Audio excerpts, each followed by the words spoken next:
daily Torah reading cycle begins with God's creation of the world. The first people, Adam and Eve, eat an apple from the tree of knowledge and are banished from the Garden of Eden. After, their elder son Cain kills their younger son Abel, and Cain is destined to a life of wandering. On the first day of God's creation, God said, "Let there be light," and there was light. On the second day, God made the sky and called it heaven. On the third day, God put the earth into good shape. At his command, the waters of the earth gathered together at certain places. The waters formed seas and oceans, lakes and rivers, so that in other parts of the world, the dry land became visible. On the fourth day, God made the sun, the moon, and the stars to shed light upon the earth. And so he set a time for day and a time for night, a time for the week, the month, and the year, and a time for each of the 4 seasons. On the 5th day, God filled the seas with fish and other water animals. Into the air above the earth, he put many birds of all kinds, colors, and sizes.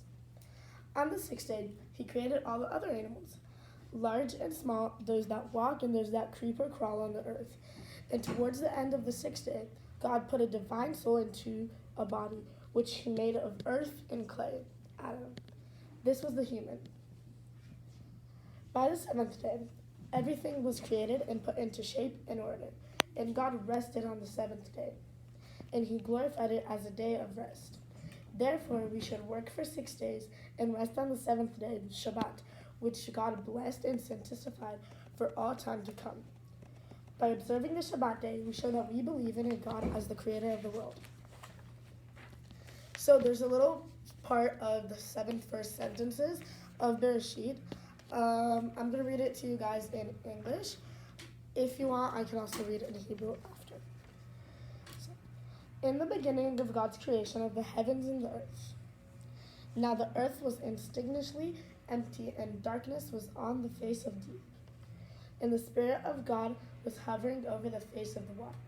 And God said, "Let there be light," and there was light. And God saw the light that it was good.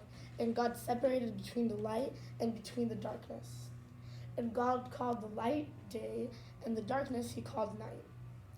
And it was evening, and it was morning one day.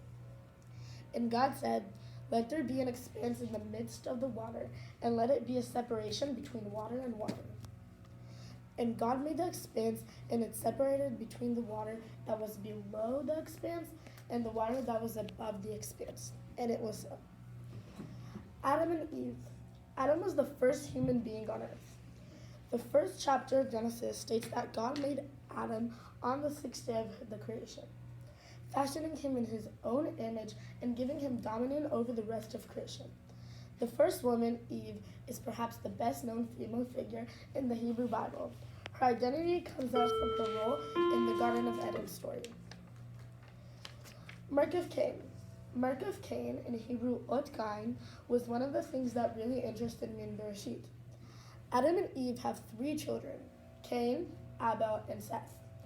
After Adam and Eve ate the apple from the tree of knowledge, Cain, Adam and Eve's elder son, killed his younger brother Abel. God rejects Cain's sacrifice while accepting Abel's. Then, in the next part, Cain kills his brother. The truth is, there isn't an actual reason why he killed his brother that we know of.